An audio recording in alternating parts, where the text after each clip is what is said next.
Okay, so I believe that is recording started. This is obviously a workshop on international relations. You can see the little subtitle there. They're normal debates like. That's because they are. People get worked up when they see an IR motion. Calm down. You're fine. Just say what you know and know what to say. With that, there's a few things in this. I have to click. Sorry, yeah, technology. Um, on the overview, we're going to discuss briefly how to know things because it is, I suppose, helpful to know things in international relations debates. Then everything afterwards will be how to use what you know broadly as something that's just important to think about. What knowledge do I have? How can I implement it here? And then some content. The content will not be about any set state, any place. It'll be a timeless workshop.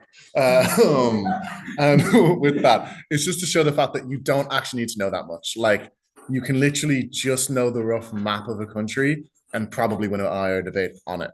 There's also a bonus section at the end that's not in the overview, but don't worry about that yet. So why you need to know and how to know things. So when it comes to having to know things in IR debates, Irish debaters historically have had a very simple solution, which is lying and just saying what they wanted.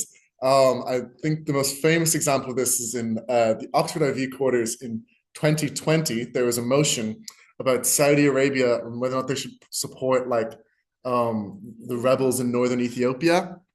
One Irish team had a point that relied on Ethiopia's coastline, which it does not have. They got through. Another team went one further. And so not only is there a coastline, there's a land bridge, the Great Bridge from Ethiopia across to Saudi Arabia. They both got through. So to be fair, it kind of like, oh, one didn't get through. Never mind. The second, so don't go too atrocious with your lying, I guess. Only the first team got through. However, as that example somewhat illustrates, it can be risky. Only one of those two teams got through, but also it's those lies are so bizarre, and I don't think probably that insulting. I mean, there'll probably be some potential ways in which it could be insulting due to literal wars over coastlines in the past in the region. But broadly, if you are lying, there's a few elements to it. Firstly, it can be disrespectful. Secondly, it can be really risky. Like, your lie may just not work. The judge may look at the map, or your judge may know basic geography and know Ethiopia doesn't have a coastline. Or then, as well as that, and this is something that Harish says in his advanced argumentation workshop about why knowing things is important broadly. And I think it's very accurate, which is, if you have a bunch of structural reasons for something that's not true, or if you rely on stuff that's not true, your reasons for that are less likely to be as persuasive as the reasons why the truth is true. And that's because those reasons have been actually causal of a thing that exists in the real world. So if you know what actually happened, and you can think when you're gaining knowledge, okay, what are the structural reasons for this? And try find that out of whatever article or video you're watching or whatever, you're then able to have more powerful reasoning than people who are relying on lying. And separately, if you still want to lie, if you know stuff, you know probably what's a respectful lie, and you can lie way better because you can throw in more actual knowledge to make the lies seem convincing. With that, how do you know things? Workshops, social media, CFR, Daily Brief, random different newsletters. Like, some people read Wikipedia.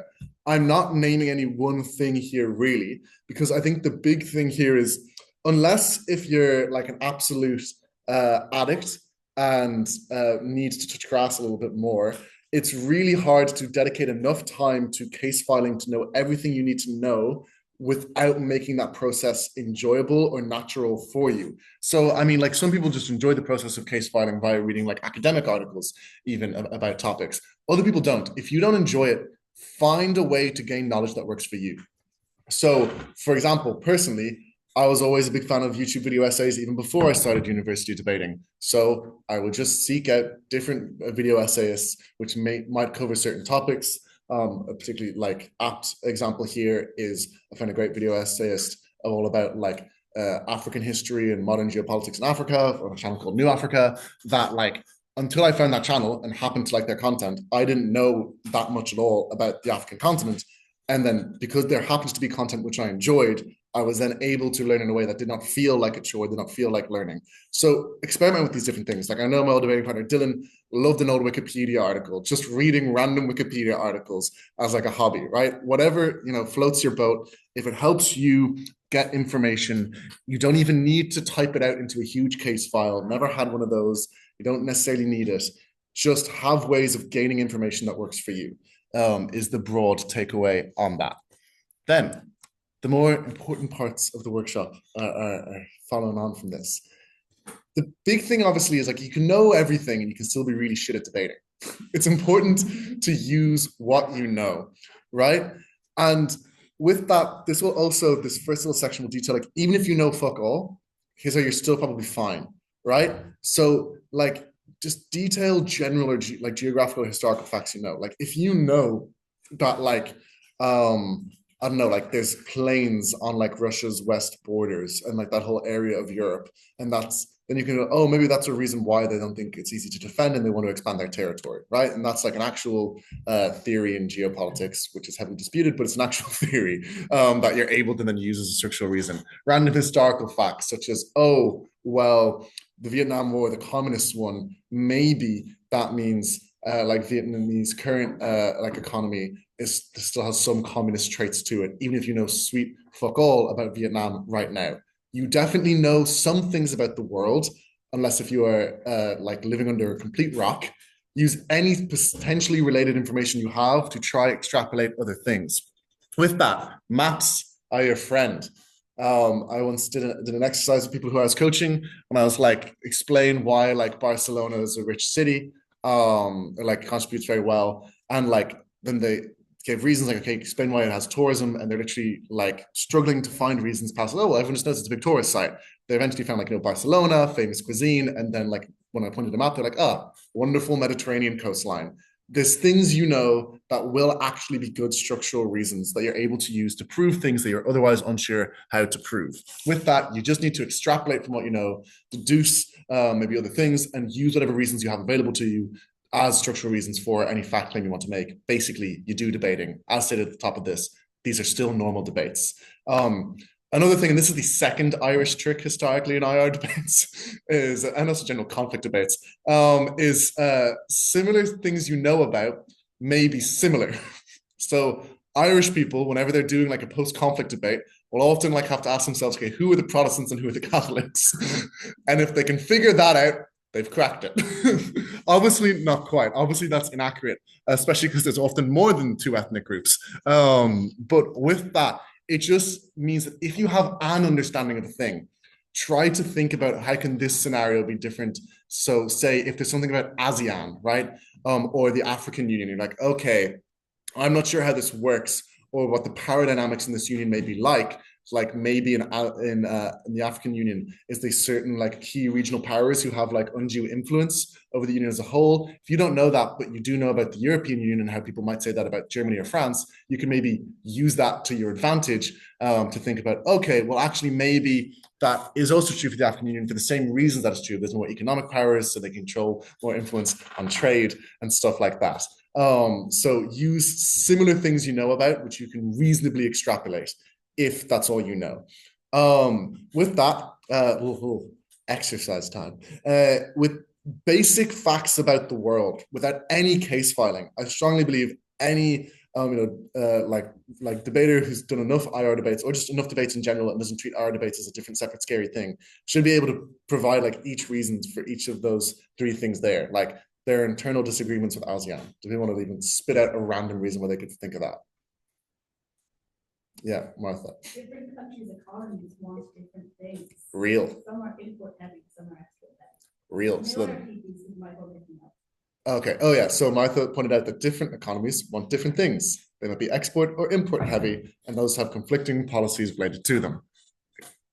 Very simple. You don't need to know a single thing to be able, well, I guess you need to know some basics about economics, but you don't need to know a single thing about any one country within ASEAN to be able to just broadly make that claim. Obviously, it helps if you know that some indeed are import economies and some are export economies, but being able to specify and name them mid-mechanism only makes it slightly better. You still have the mechanism either way. Does anyone else have any other random thing? Yeah, right. There are different religious beliefs. Yeah, so Marx pointed out different religious beliefs. Easy. From that, you can extrapolate, oh, that could be like huge different like cultural differences. Maybe some religious minorities are persecuted in one place, and that's real. And then the people who in other countries where that minority is majority, they may have disagreements about that. I think you all get the point. We're not going to like go through this all just for the sake of time, but there's clear ways in which you should be able to use very basic facts of like maps or like just even a general stock reason in any debate to be able to prove each of those three things there. However, if you want to get even better at IR debates, how do you do it? Firstly, I'm going to talk about general theories of how states behave. Then I'm going to talk about specific motivating factors within one state. So this slide relates entirely on how different states relate to each other. Obviously, it's like a hugely complicated thing about how international relationships can work out overseas. They often don't go well. And with that, we need to have theories of how different states are able to relate to each other. If you are a politics student, fair warning, I did this in first year. That was 4 years ago. I may get some nuances of this wrong, but for the sake of this workshop, these are just useful broad ways to understand debating. So realism is the idea that states act in accordance with their own self-interest. They just are completely self-motivated. They do what's best for them. They don't really care about other states around them. So, you know, Russia invades Ukraine because it wants, I don't know, big more territory, expand access to grain, maybe more oil fields. Wouldn't that be great? And that's why they do it.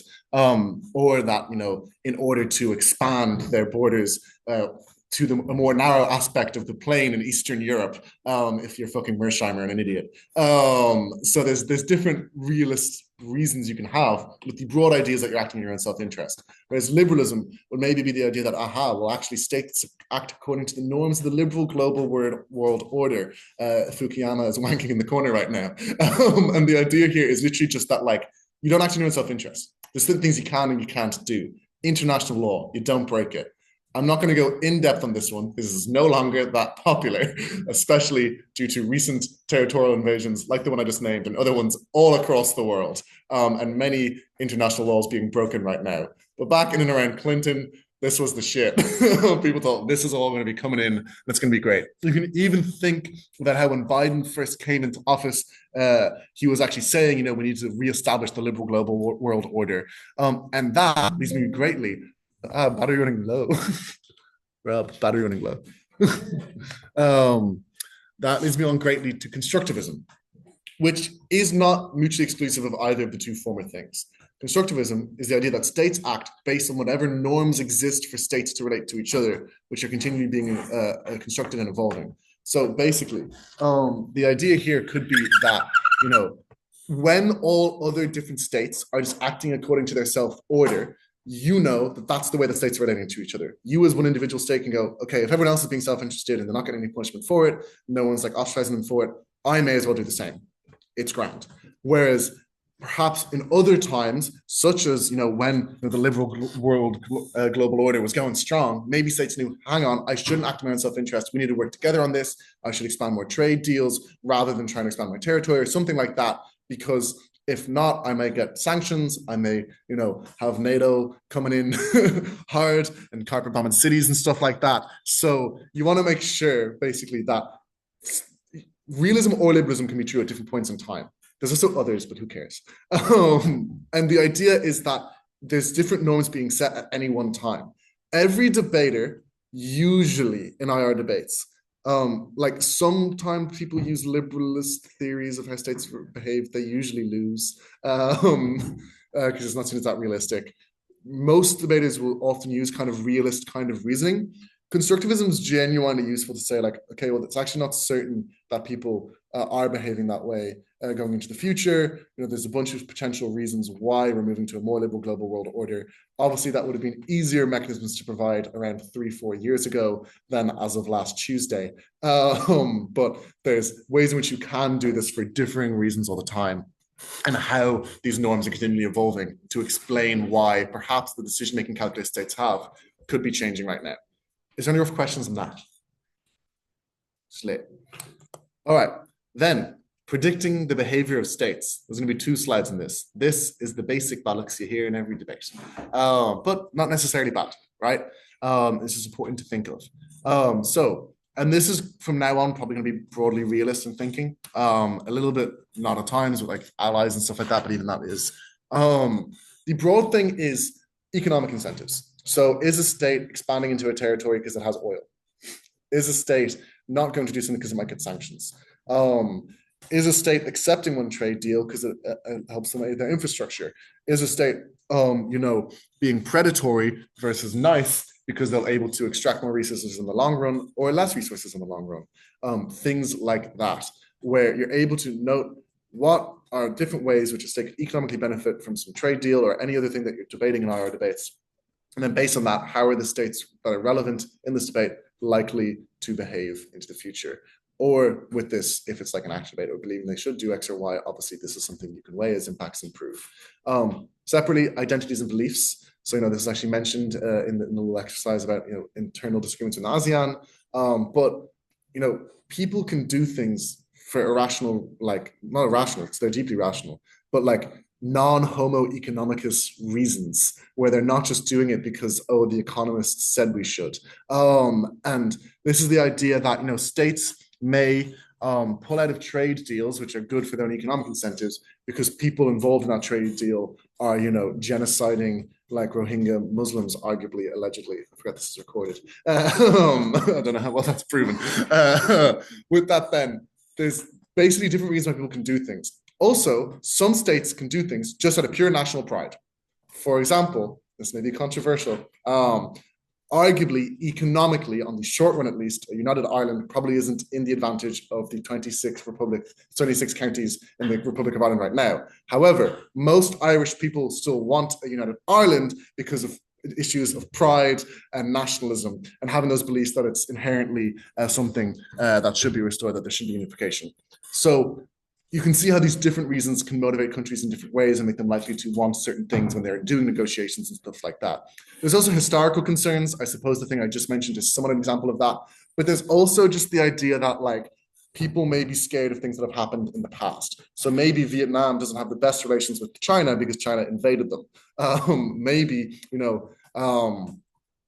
Like basically stuff like that. Like you just may not trust people. The idea that even part of the reason why Russia arguably may want to expand their like European borders is the idea that they want free space within them. I'm just going to hit OK on this. I think that's for the past recording. With that then, so basically they've gotten invaded from that area in the past. They're scared based on that history that it'll happen again. Those historical concerns may motivate them to do certain behaviors. But there's also then just the simple thing of who are their allies. This one is really easy to extrapolate in many cases. You can think, is this group more China aligned, Russia aligned, US aligned, some combination of any of those two, not really any, but you know what I mean. Or indeed, are they just, neutral way that they just kind of like a bit of everyone and that kind of stuff? And based on that, how are they likely to behave? Will they accept a trade deal or not with someone who was associated with, a different kind of global alliances and stuff like that? So these are all like things you can do that broadly, you may not even need to know anything about a state past like a few historical facts. Broadly, what do people in that state believe? And who are their allies? Because economic incentives, you can just do econ analysis. It's a whole other kettle of fish, to be fair. But with that, the better stuff for predicting the behavior of states. And again, this is why one individual state may or may not want to do a certain thing, or why one leader within a state may want to do a certain thing. The first thing is related to that, which is keys to power. This is basically the idea that anyone who's in power within a certain nation has certain people they need to make sure are happy, especially if that person is, say, a dictator who needs to keep the military and the generals on side to make sure they don't get couped. So, for example, whether or not Putin would agree to a ceasefire in Ukraine may be dependent on what the generals would like to do, or indeed what the oligarchs would like to do, certain key influential business people in these countries. And you're able to then think about these kind of things to ascertain what a dictator may or may not do, but also even sometimes what like people within a democracy may or may not do, is they don't want to overly piss off different influential figures within their broader governmental or economic structures. So you're able to predict what way the government of a said country is likely to behave based on the interests of certain key actors within that state. You can do that anywhere. And it's broadly easy to influence. Well, maybe oligarchs want some like more Ukrainian land to do more business. Therefore, they don't want to ceasefire and they'll pressure Putin to not accept. Maybe generals like their elevated position of power right now, and they'll do the reverse. But also, debating's famously can go both ways. Maybe you say oligarchs think the current war is bad for business. Sanctions stole all their yachts and they want them back. And generals are worried about losing the war, losing more and more soldiers and themselves dying. So maybe they'll say, yes, ceasefire. And with this, you can see you can just use these kind of groups and then make something up a little bit for why there's structural reasons why certain behavior will or won't happen, or certain thing is or isn't likely. With that, separately, there's also just set enfranchised groups. So within certain countries, is there broad demographics that are hugely important? Is this like the north versus the south of a certain country? Is it, middle class people versus working class people, where maybe working class people would be very anti-war, but maybe middle class and upper class who are unlikely to be drafted at the same rates or unlikely to serve at the same rates might be pro-war and stuff like that. Thinking about the different interests of those with the power within society who politicians need to please, that isn't necessarily just lobbyists, but literally like what are different demographics likely to vote for? Or indeed, even within that, what are the middle class who might begin protesting in in authoritarian countries likely to care for? And then based on that, what will the leaders do? And these broad reasons are far better than everything on the previous slide, mostly for the reason of you're being specific to the decision-making calculus of a leader.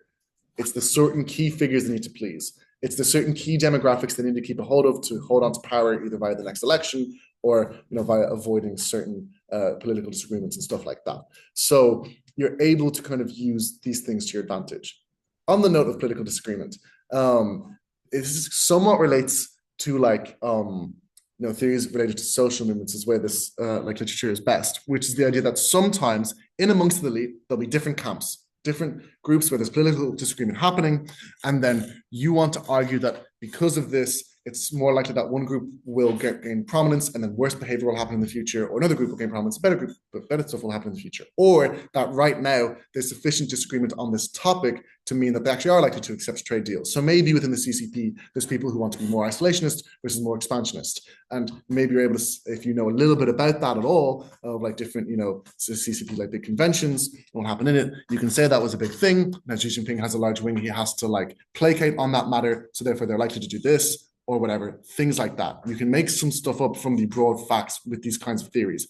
Very famous thing, a very stark example of this in debating may be, say, debates about Iran. You may say, well, there's the reformists versus the extreme conservatives, and then whether or not America relates to them in a certain way may actually empower the reformists to gain more power and then better, Iranian foreign policy, or perhaps it'll actually play into the hands of the conservatives and people will support the reformists less, and then how that means that there'll be worse foreign policy going into the future. So you could use political disagreement to either say right now, because there's political disagreements that will happen, or that what we're debating in this motion may decide the conclusion of a political disagreement, and that will lead to worse behavior or better behavior in the future. So this is another broad thing you can think of. Then, and this just does involve knowing things. If you know a little bit about specific leaders, you're able to better say what a broad state will do. Kind of simple. So classic reason would be, so this isn't even necessarily a good prediction, right? But it's just a reason that is quite persuasive in debating. If you say, oh, Xi Jinping has said X, Y, and Z about Taiwan, said it's part of his legacy he plans on, stuff like that, you could then use it as a reason to say why he's making more and more moves towards potentially invading or doing an economic invasion or whatever of Taiwan. That's a fair enough reason why he seems to want to do it. If you somehow understand the infamously complex mind of Emmanuel Macron, you could have ascertained that he was going to send aid to Lebanon. If you know specifics about people, you're able to then reference how this leader is likely to do this thing. And that's broadly quite persuasive, because as you notice from this slide, it all relates to what leaders are likely to do. And those are broadly better reasons because they're far more direct. Because if you're you could then, using this kind of analysis, say, oh, well, there's a bunch of economic incentives and identity incentives, sure, whatever. Some voters will like this, some voters will like that. Maybe you can vote, aha. But the upper middle class, who are quite crucial in elections and stuff like that, care more about the economic incentives than they do about the belief or identity-based incentives, and therefore they're likely to be against this policy and want this trade deal or something like that, and this leader is likely to go that way. So you're also able to use these kind of reasons to break any deadlock that comes about based on the reasons on the previous slide. Question. Yeah, is it particularly easy to lie when we're talking about, the specifics of different leaders? That will be covered later. So the question was whether or not it's easy to lie about the specifics of different leaders. That will be covered a little bit, though it won't be, maybe, who knows. So with this, another little, again, workshop-y section. If we, based on all these previous reasons, let's now predict future behavior. And you can see this is somewhat related to past slides. So again, you haven't even learned anything about the world necessarily in this debate, apart from small examples I've used. But what are 3 reasons why there's likely to be internal disagreements with ASEAN going into the future? Spitball random reasons. Yeah, exclude the earlier ones. Be better. Reasons why there will be internal disagreements within ASEAN going into the future. Your hand was up first. Yeah, some leaders like China more than other leaders. Yeah, so some are more aligned with China, or indeed specifically, so like that's one broad reason why the states may be more aligned with China, but also specific leaders may be more aligned with China. Perhaps they're from parties that Chinese funding has gone into to get elected. Creating disagreements internally. Yeah. Different political ideologies. Yeah, different political ideologies. They can have whole different ideas about how states should be functioning and like whether or not there's agreements on trade. Maybe Singapore's like, well, hang on, we love free trade. But maybe other countries like, well, no, we want more protectionism. Now that can create problems whenever trade deals arise and cause disagreements in ASEAN as it goes to function. We'll actually just do 2 reasons in each one. Secondly, then, China is likely going to try use BRI loans. So say loans other than loan. Loan debt traps. Sorry, loan debt traps now. Why is China going to pivot that way towards definitely just using BRI loans as debt traps? This is just, yeah, Chinese economy's gone into a downturn. You can say that broadly. It becomes even better if you say, because of Evergrande and zero COVID, and list off random facts about the world. But that's something you can point out that as everyone knows, it's famously, it's not doing the best right now. Therefore, they're going to want to call in. They want to basically have access to these ports and stuff like that. And Rob's hand was up first. America's going to be less interventionist instead of better. Yeah, America's going to be less interventionist as of Tuesday night. Very good, very good. Yeah. So that's the specifics of a different leader in a different state, meaning that there's a decision-making calculus has changed. Yeah. Well, it's kind of against what Rob says, but there are tensions between America and China could rise with like Taiwan, for example. So they may want ports in areas that are militarily. Yeah, you can nuance these two. So the reason given there was that tensions with America may rise. So they'll actually want more strategic ports in and around, say, like the South China Sea or Southeast Asia broadly, in order to aid any potential future conflict surrounding Taiwan. Now, you could nuance those two by saying, right now, China's, like the US, perhaps won't be too interventionist. But who knows in 4 years? And in the future, then this might be crucial. So you can like do these kind of things. Why then are EU nations investing more and more into defense budgets? Yeah. Russia's happening. Fun facts and historical concerns about Russia, especially in Eastern Europe, they're investing more and more than say in Western Europe into defense budgets, and that's kind of because they were famously occupied by Russia, who's right now quite stable. Yeah. Yeah. America's becoming less interventionist. Indeed, America's becoming less interventionist. We're going to get a bonus reason past that one. Yeah. Most of EU countries are also NATO members, and Trump is going to demand more from countries to invest in military. Yeah, so they're NATO members, and Trump's going to be coming in laying down the law on that front. So they're going to have to meet their spending minimums. So you can see there how, like, even though we only did the first example about ASEAN earlier, like we proved genuinely okay based on basic facts of the world that like there's currently internal disagreements within ASEAN. But then once we think more about like specific leaders, what they're likely to do, more specific about broader economic incentives or policy beliefs and stuff like that, how similar reasons just get elevated to a whole new level. And they seem far more specific to the people in power. And that's really like what IR debates then ultimately can be about. You don't like, no huge knowledge was necessary for any of the reasons so far like given tonight. No offense. With that, it is just something where you're able to prove things quite well without actually knowing that much. If you just treat IR debates like any old normal debate and be sensible with using the knowledge you have, plus then maybe incorporating some of this kind of stock analysis that can be used in any IR debate to predict how any one leader would, likely to behave right now or going into the future. With that, the totally non-existent bonus slide, which some people may say to do, but I would never, would be that if you can't really prove anything, you can always make the judge believe you've proven something, which I would not encourage. And specifically in IR debates, there's a few ways where you could do that.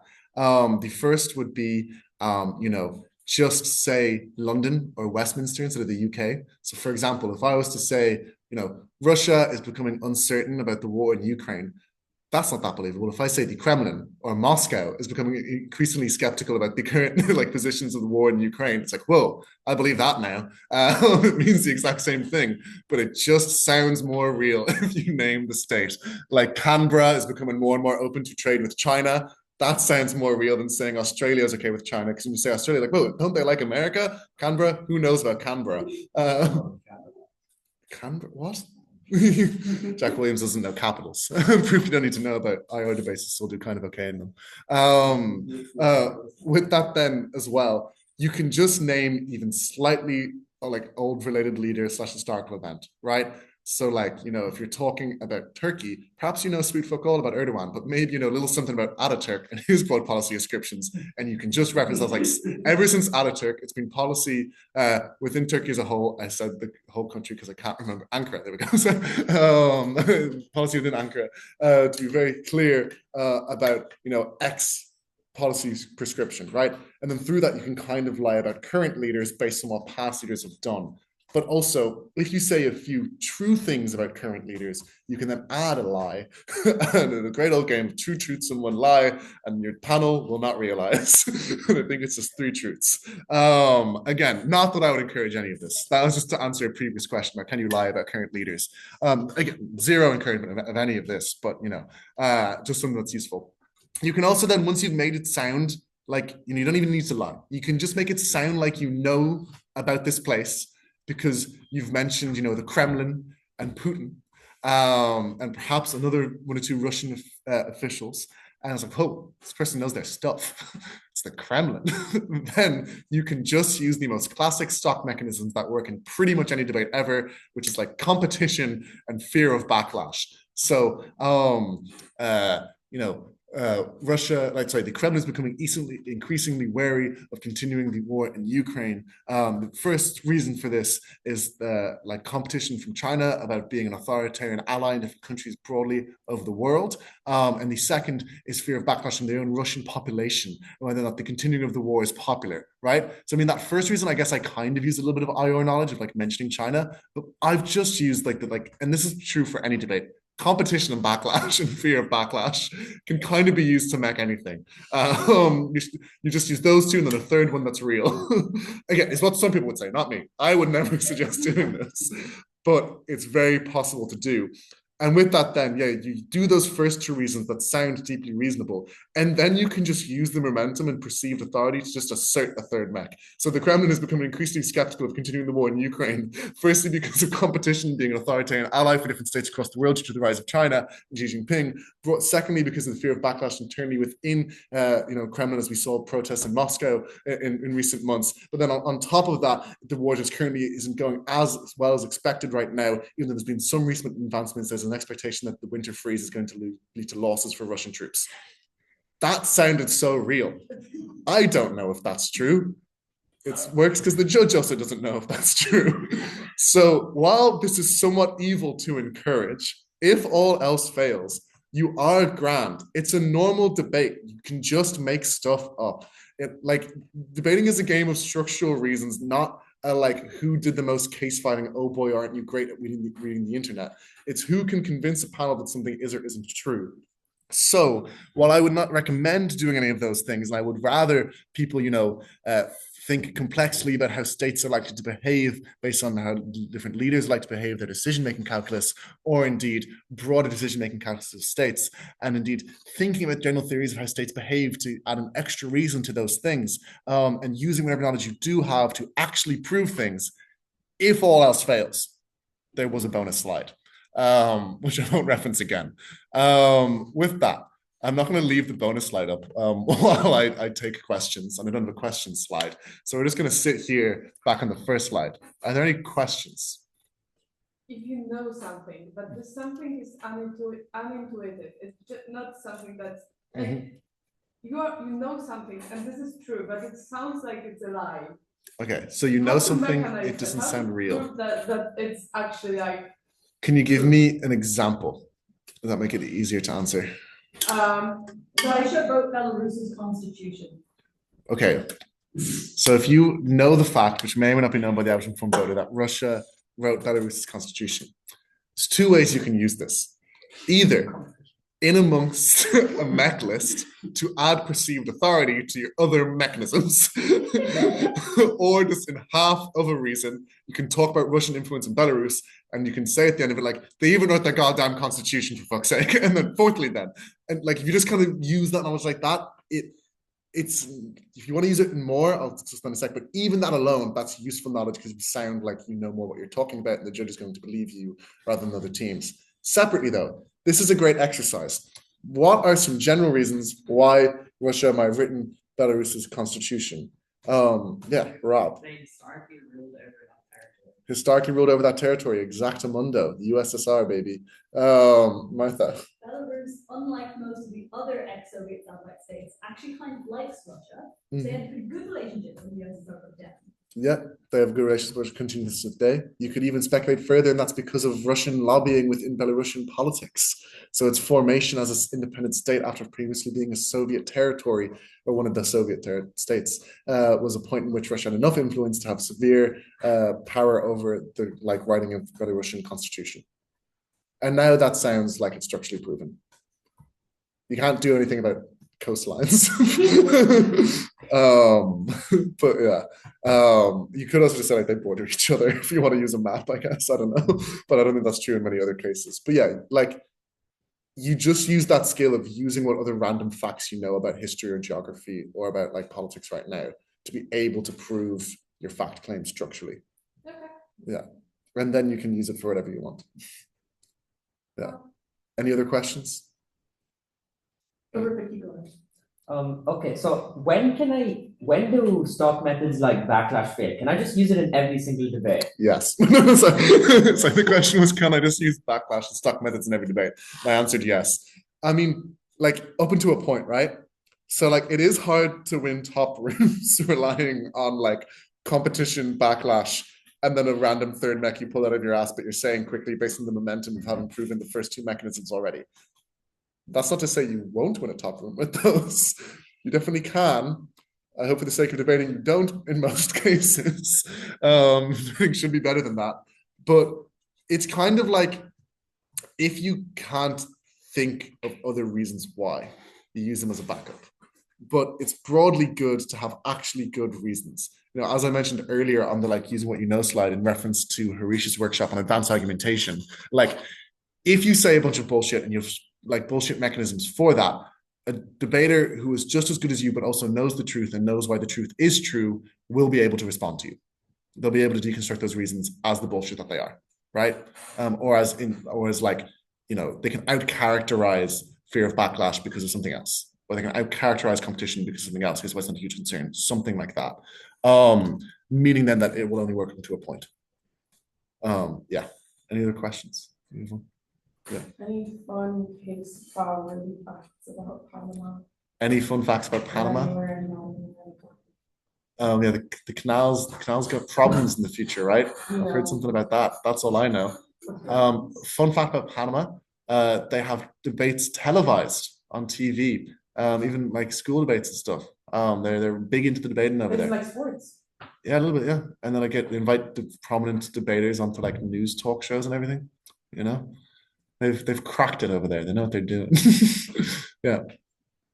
If people are watching this workshop and trying to start case filing for majors, where should they start in terms of looking for information on A, specific countries, B, specific international institutions?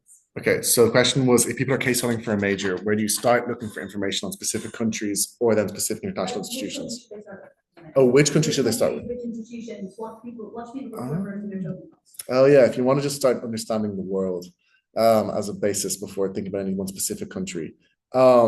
So honestly, it does depend on personal preference in terms of like how to get this information. But broadly, you want to start with people who seem powerful. If you don't know that much, they're probably the only countries you can name. So that helps because they're the ones you need to Google before you learn about any other countries, type in their names. So like obviously think about like American foreign policy, Chinese foreign policy, Russian foreign policy. Important then to then look at the influence of those states into other continents. EU foreign policy positions, but also AU foreign policy positions, key players within the African Union, whether that be South Africa, like Nigeria, Ethiopia, Egypt, or potentially even like Rwanda. You just want to like start thinking about like, hey, which countries in different regions are economically powerful that I should look at? Because then I can use the economic incentive analysis to say what other countries will agree with whatever they say. So you can kind of do what will ever help you the most. With that then as well, for like international institutions, you should probably learn about the IMF for econ debates. The stress of that. Then separately, you should learn about the EU. They're pretty biggie. The UN, obviously, that'll help. Well, famously don't, but you know, know about the UN will help. And different large bodies like that. In terms of how you get that information, it just goes back to what I said earlier of like whatever works best for you. So like I've watched explainer videos of like how the EU works. I believe TLDR News or TLDR Global or EU, whichever channel it was, but TLDR I think has good videos on that. Like different good explainer videos, like, and broadly again, just like trying to use whatever kind of platform or kind of content you like. Try to first find it there. If it fails, you may need to do a little bit of boring work of actually making sure you find relevant stuff. So for Madrid Worlds, which I competed in, it was way harder to find good informational videos than it was for like Zagreb Euros or Belgrade Worlds. I imagine part of that was because, you know, Spanish is a more global language, so more video essay content was just in Spanish, which was not accessible to me, and I liked to watch, you know, video essays while doing other things, so I couldn't read subtitles. But then I just like did just read some Wikipedia pages, right, while listening to music. So yeah, but broadly it depends on firstly the big players, and then secondly whatever country the major is being held in, you should probably think about who are their allies, what are the countries neighboring them, what are any international institutions in that area. So for example, even with say Madrid Worlds, researching like their different like trade groups and stuff with countries in South America, that ended up coming very in handy when there was a motion about a South American currency. And that was only because I thought this is the way it is about Spain. That's like a different international body Spain are a part of, and then that helped when a motion that was somewhat tangentially related to one of those bodies came up. Yes. I have two questions. That's okay, Robert. The first one is, if you know something really deeply about your relationship like Ireland and the conflict more in Ireland, how do you explicitly adapt that to other conflicts in a way that doesn't make it sound like you're just talking about Ireland? Yeah. And the second question is, how deep is the Panama Canal? Okay, so the second question was, how deep is the Panama Canal? Was it 13, 18 meters? 18 meters. Okay, great. So that's, you know. The first question was how, if you know about one situation, so just say the Troubles in Northern Ireland, how do you use that like intimate knowledge to talk about other reasons without just making it sound like you're being an Irish debater talking about the Troubles? I paraphrased a little bit there. So this isn't easy, especially if it is a conflict where you're perceived to be from or where your institution is from. People will just think you are just talking about that. One way around it is, even if you don't know huge, like deep facts about, say, what happened in the Balkans, but maybe you're able to know certain leaders right now or certain leaders during the like wars following on the dissolution of Yugoslavia, then you're able to use some key figures as perhaps related or perhaps like allegorical, and then rely on those names of those figures, even if in your mind you're imagining Ian Paisley while talking about a different leader, which I won't specify. I was about to name someone, but I don't want to make any enemies in the Balkans. So yeah, I mean, we're all thinking the same. And with that, yeah, you're able to almost like say one thing while you're thinking of another thing is one way. And then the other way is to think more deeply of like the structural reasons broadly about how different conflicts can arise. So is it just in-group, out-group mentality? Is it core cultural differences that arise because of that? Okay, now what do I know about, say, Orthodox Christians versus Catholics versus Muslims to say different kind of in-group, out-group mentality that may arise, or different kinds of cultural differences that may arise that would allow me, through the lens of Northern Ireland, to understand with the relevant facts in mind what happened in the Balkans. Is I guess would be my answer to that question. Any other questions? I mean, maybe that's an IR question, but yeah. For the Panama CAs, are there any like IR regions or just like general topics? So topics or like IR topics that the Panama CAs may care about. I don't trust myself to even name all the Panama series off the top of my head. I would take a guess. I just forget. I'm not that in tune anymore. And I would say you should probably just ask your own individual coach that, because they will know better. Yeah. Any other questions? Alrighty. Thank you all very much.